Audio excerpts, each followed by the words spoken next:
સરકારી અનાજ કૌભાંડનો પર્દાફાશ મામલો અધિકારીઓની ભૂમિકા શંકાના ઘેરા હેઠળ પાદરા તાલુકામાં સરકારી અનાજના નામે ગરીબોના હક્ક પર ખુલ્લેઆમ ડાકો પાડતું મોટું અનાજ કૌભાંડ સામે આવ્યું છે। કરજણ પોલીસે કરજણ વિસ્તારમાંથી ઘઉં, ચોખા અને ચણા સહિત 185 કટ્ટા સરકારી અનાજ ઝડપી લેતા સમગ્ર તંત્ર હચમચી ગયું હતું। આ ગંભીર મામલે પાદરા હકની વાત સંગઠન દ્વારા મામલતદારને આવેદનપત્ર આપી કૌભાંડમાં સંડોવાયેલા જવાબદાર અધિકારીઓ સામે કડક અને દાખલાતી કાર્યવાહી કરવાની તીખી માંગ ઉઠાવવામાં આવી છે। સંગઠન દ્વારા માત્ર કાર્યવાહી નહીં, પરંતુ અનાજ કૌભાંડમાં સામેલ અધિકારીઓનો જાહેર વરઘોડો કાઢવાની પણ માંગ કરી તંત્રને આડે હાથ લીધું છે।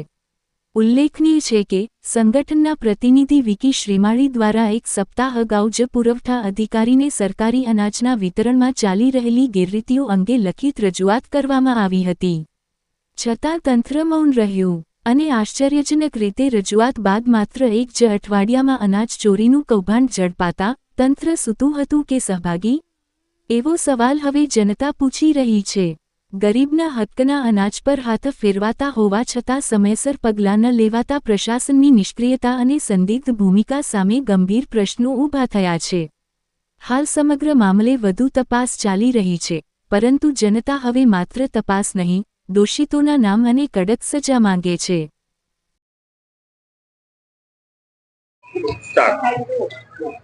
આજરોજ હકની વાત સંગઠન દ્વારા પાદરા મામલતદાર સાહેબશ્રીને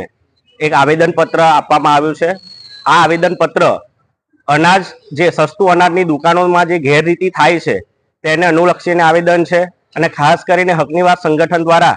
17/12/2025 ના રોજ પુરવઠા વિભાગ અધિકારીશ્રીને આ ગેરરીતિના માટેની એક અરજી આપણે કરેલી હતી અને બરાબર એના 6 દિવસ પછી એટલે કે 23 તારીખે કરજણની અંદર 185 બોરીઓ 50-50 કિલોની 185 બોરી પકડાઈ અને જાણવા મળ્યું કે પાદરાના સસ્તા અનાજની દુકાનના ગોડાઉનની આ બોરીઓ છે। હવે આ બોરી બારોબાર કરજણ કેવી રીતના પહોંચે? એક આઈસર ટેમ્પો ભરીને જ્યારે આટલી મોટી ઘટના બને છે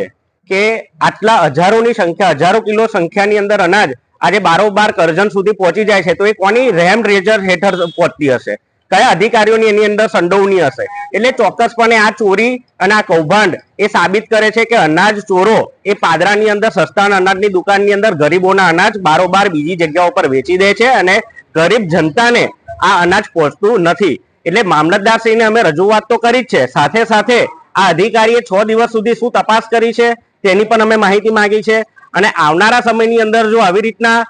કામ ચાલશે તો ગરીબો સુધી જો અનાજ નહીં પહોંચે એની પણ તમામ રજૂઆતોને ધ્યાનમાં રાખીને કચેરીનો ઘેરાવ કરવાની પણ ચીમકી અમે આપી છે। અને ખાસ કરીને સાહેબને,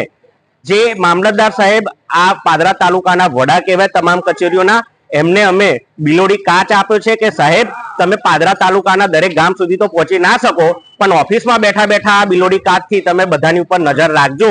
કેમ કે તમારા પર અમને હવે વિશ્વાસ રહ્યો નથી। માટે હકની વાત સંગઠન જો આવનારા સમયની અંદર જો સસ્તા અનાજની દુકાને ચાલતી ગેરરીતિઓ બંધ નહીં થાય અને ખાસ કરીને જે આ કૌભાંડની અંદર સંડોવાયેલો કોઈ પણ અધિકારી હોય, કોઈ પણ કર્મચારી હોય, તેનામાં કડકમાં કડક અને કાયદારૂપ જો દાખલો બેસે એવી કોઈ કાર્યવાહી નહીં થાય તો અમે એનો વિરોધ કરીશું અને અમે તો ગૃહમંત્રી સુધી પણ આ રજૂઆતો અમે પહોંચાડવા માંગીએ છીએ। મુખ્યમંત્રીને આ નકલના રવાના બેઝ પર અમે મોકલીશું અને જે ચમરબંધીના વરઘોડા નીકળે છે ને, તો અમે પાદરાની જનતા માટે, પાદરાના ગરીબોનો અવાજ થકી અમે એમને એક વાત કહેવા માંગીએ છીએ કે જો આ સંડોડીની અંદર જે અધિકારી પકડ્યો છે એનો જાહેરની અંદર વરઘોડો ક્યારે નીકળશે સાહેબ, એની પણ અમે માંગણી કરી છે। એટલે ગરીબ જનતાને અમે અમારા હકની વાત ટીમ સંગઠન દ્વારા એક મેસેજ પહોંચાડવા માંગીએ છીએ કે પોતાના અવાજ માટે જ્યારે લડવાની વાત આવે તો તમે જો બોલી ના શકતા હોય તો અમારા સંગઠન સુધી તમે પહોંચો, ચોક્કસથી તમારો અવાજ બનીને તમારા હક માટે અમે લડીશું, કેમ કે હકની વાત એ જનતાની વાત અધિકારીઓ સુધી પહોંચાડે છે, નેતાઓ સુધી પહોંચાડે છે, ભ્રષ્ટાચાર વિરુદ્ધ અમારી લડત આ હર હંમેશ દરેક વિભાગોમાં ચાલુ રહેશે।